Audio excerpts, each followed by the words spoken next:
welcome back to my channel. My name is Brittney Bundles, and today's video is going to be going over ways to finance your business while having bad credit or poor credit. I've gotten this request under a comment to just kind of discuss my opinions and some tips in regards to this topic.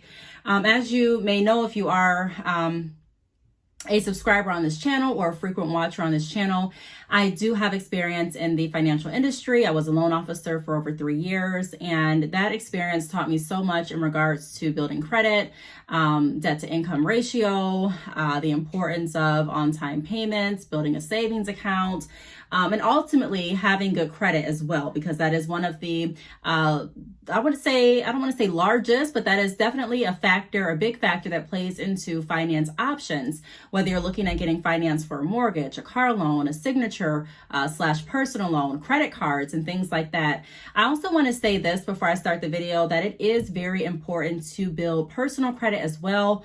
In addition to building business credit as well. I hear so much talk about building business credit, and I think that is definitely a wise decision and a wise action plan to put into motion for your business.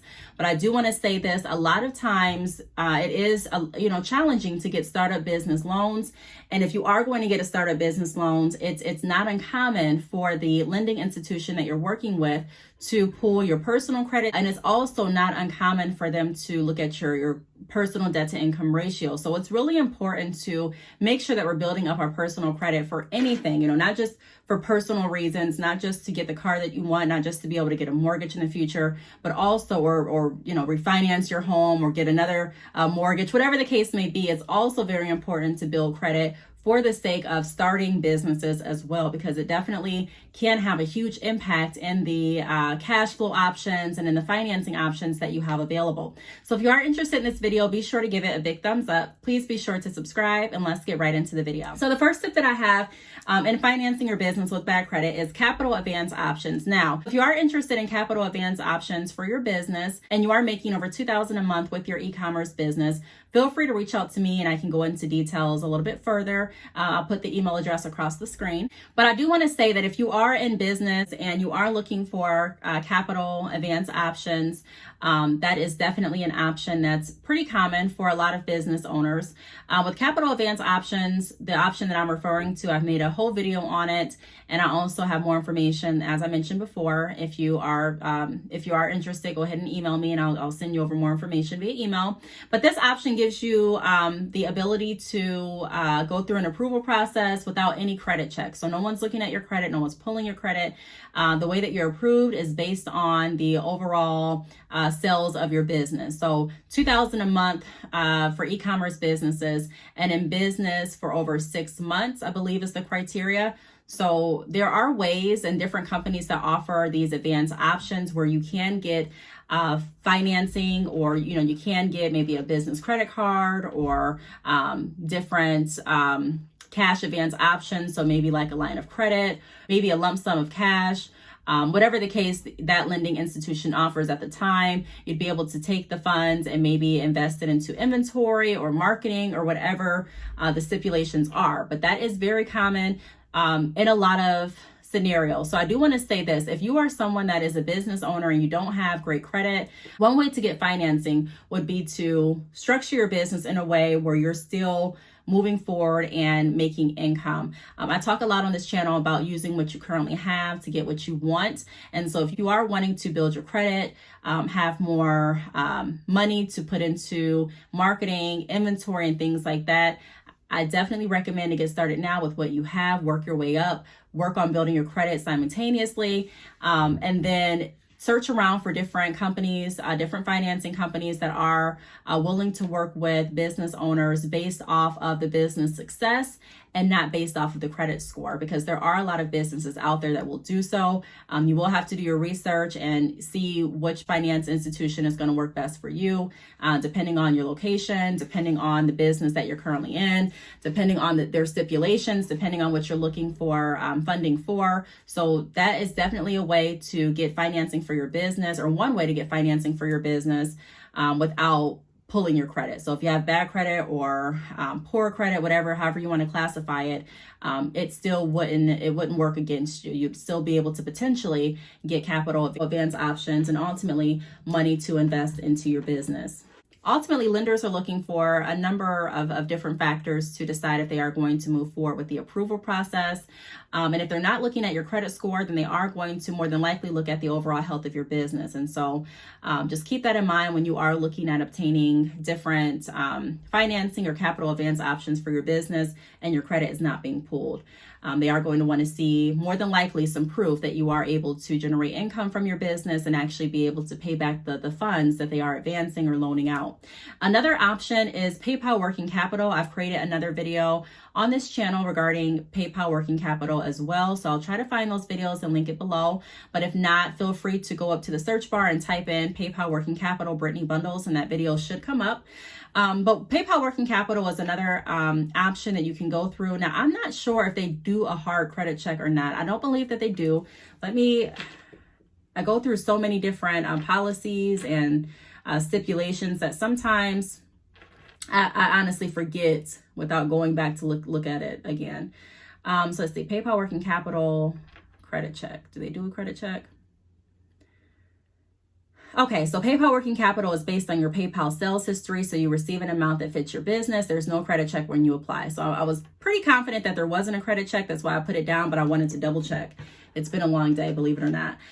So PayPal working capital is another option for those that are wanting to obtain funds for their business and don't want to have their credit pulled or don't have good credit at the moment. PayPal working capital, the way that it works, I'll just kind of briefly go over it. And if you do want more information regarding that, like I mentioned, I do have a whole video. I believe I have 2 videos on this channel in regards to PayPal working capital. But pretty much if you're approved, then PayPal takes a percentage, whatever percentage you agree to from your sales. So they give you the funds up front in your PayPal account. You can withdraw them, transfer them to your bank account if you want, and withdraw them, from your bank account.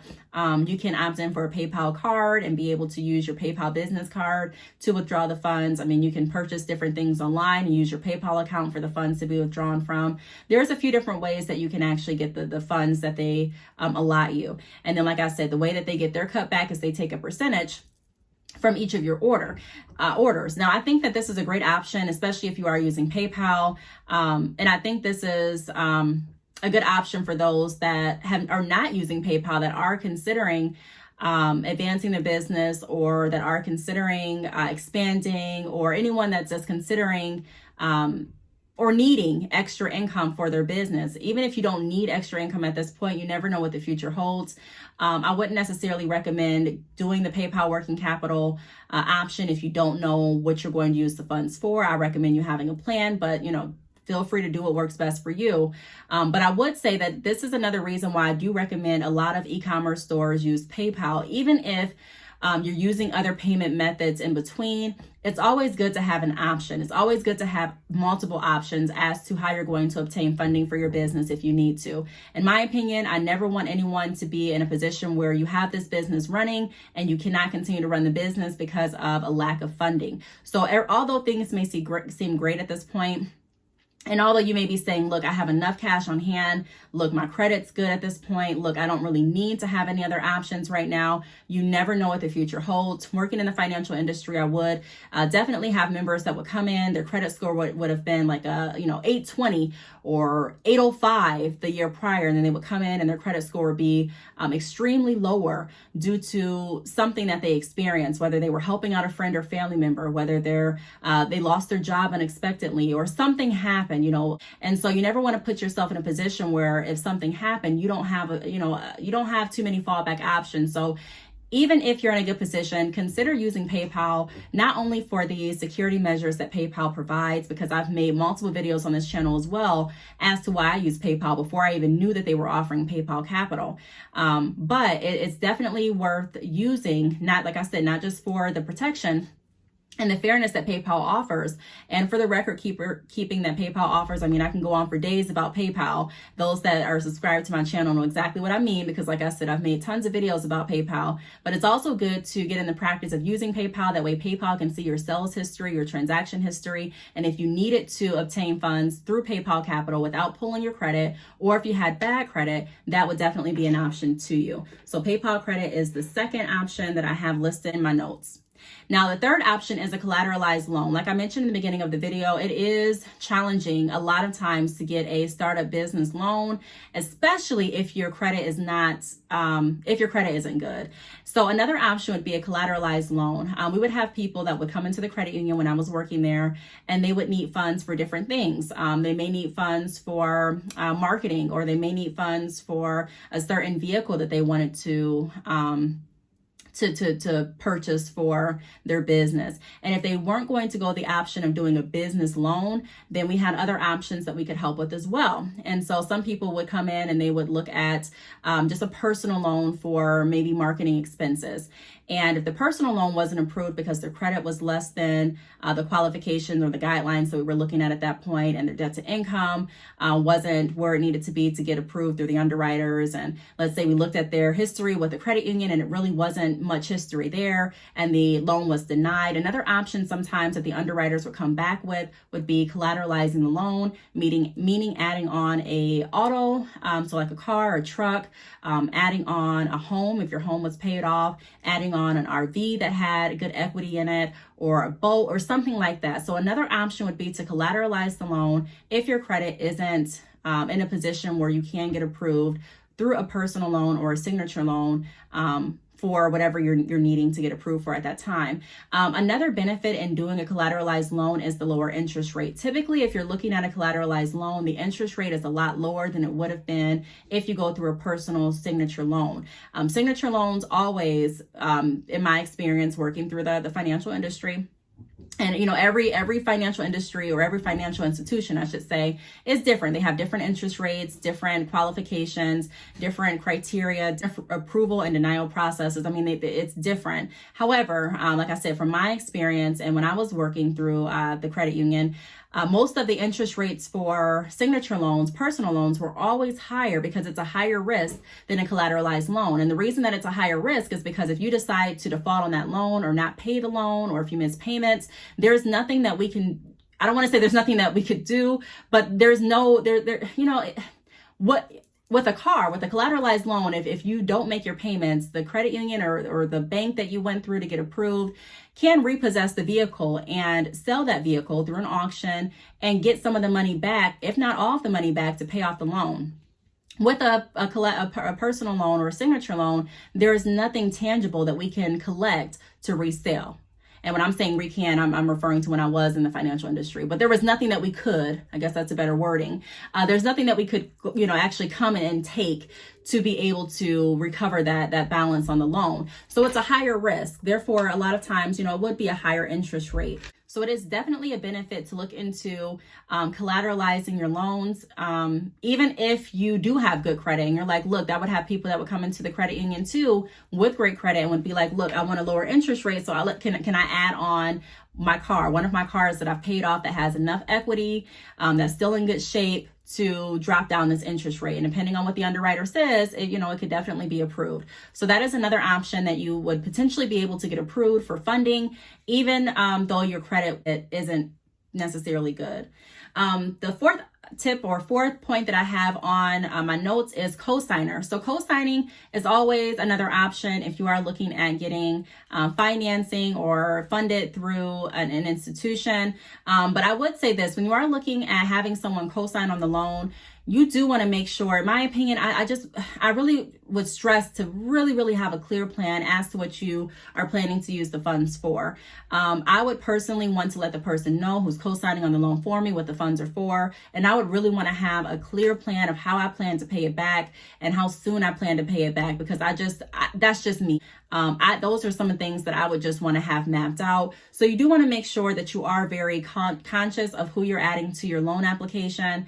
And then I would personally have a conversation with them just to kind of go over what I'm planning on doing in the outline. And depending on what you're using the funds for, that person may want to be let in on your business. They may want to discuss maybe partnering options or possible deal options to see how, to see what benefit they're going to get out of it. Believe it or not, working in the financial industry, again, I've had a lot of scenarios where people would definitely co-sign, but they would want to speak with me first and get all of the details, which there's nothing wrong with that. And they would also, sometimes it would be on a three-way call, and they would also tell the person, well, hey, if you're looking at using this money to invest in this, then I may want a percentage back of your profit or something like that. You know what I mean? So if you are looking to have a co-signer, especially if you're looking at someone to co-sign a loan or, a line of credit or a credit card for your business, I would say be prepared for them possibly wanting to get a cut out of whatever your end goal is going to be. Whatever your reasoning for getting that money and whatever your plan is to actually double that money or to make that money back, they definitely may want a cut of that, a piece of the pie. So the next point is Shopify working capital. Shopify definitely has an option where you can be approved for funds based on your performance. So your seller's performance through your Shopify store. So if you don't have Shopify, click the link down below, choose the plan that works best for you. And there may even be a free trial, but you have to click the link to see. But that's another reason why I promote Shopify too, because if it comes down to it and you do need extra funding for your business, I mean, if you don't, that's great. But if you do, and your credit is not in the position to, acquire lending options from another financial institution, or say your credit is there, but you're not wanting to have any hard credit pulls on your credit report. Maybe you're in the process of getting a mortgage. Maybe you're in the process of getting another car. Maybe you're in the process of, doing something else with your credit, your finances, and you don't want another pool. Or maybe you're just building your credit and you don't want another pool because you don't want the pool to drop your score down any.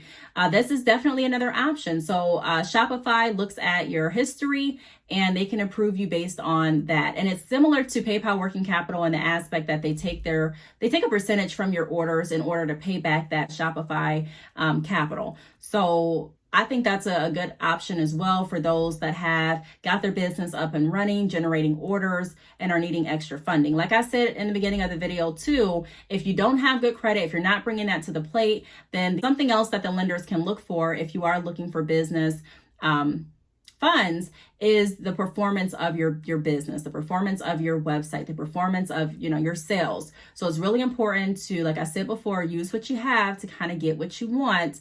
If you do have a business, if you are able to market and you don't have the funds at this point, look into free marketing, social media, different podcast interviews or radio interviews to spread the word, different pop-up shops. Maybe I have lots of videos on this channel of how you can market, how you can advertise your business. A lot of the information that I go over is free. I talk a lot about the fact that I have not used paid ads in years, and I have had great success in building organic traffic, organic relationships, and having organic sales without using paid ads. Again, I'm saying again, because I've mentioned this in some other videos, there's nothing wrong with using paid ads. And depending on the industry that you're in, depending on your overall plan and goal for your business, paid ads may definitely be a way to go.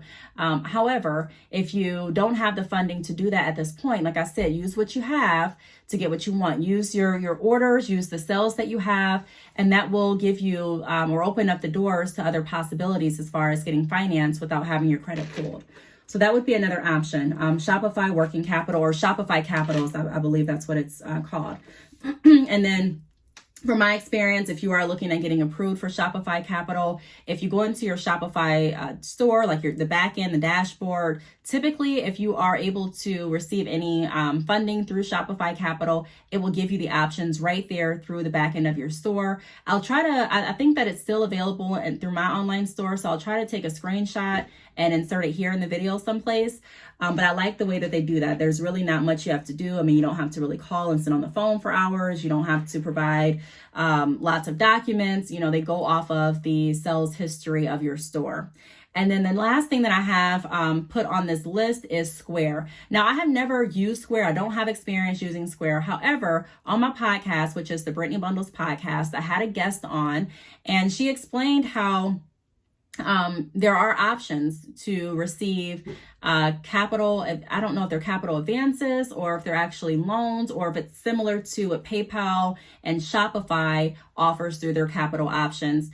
Either way, she did mention, when I say she, I'm referring to Teresa. She was a guest on my podcast. So hi, Teresa, if you are watching.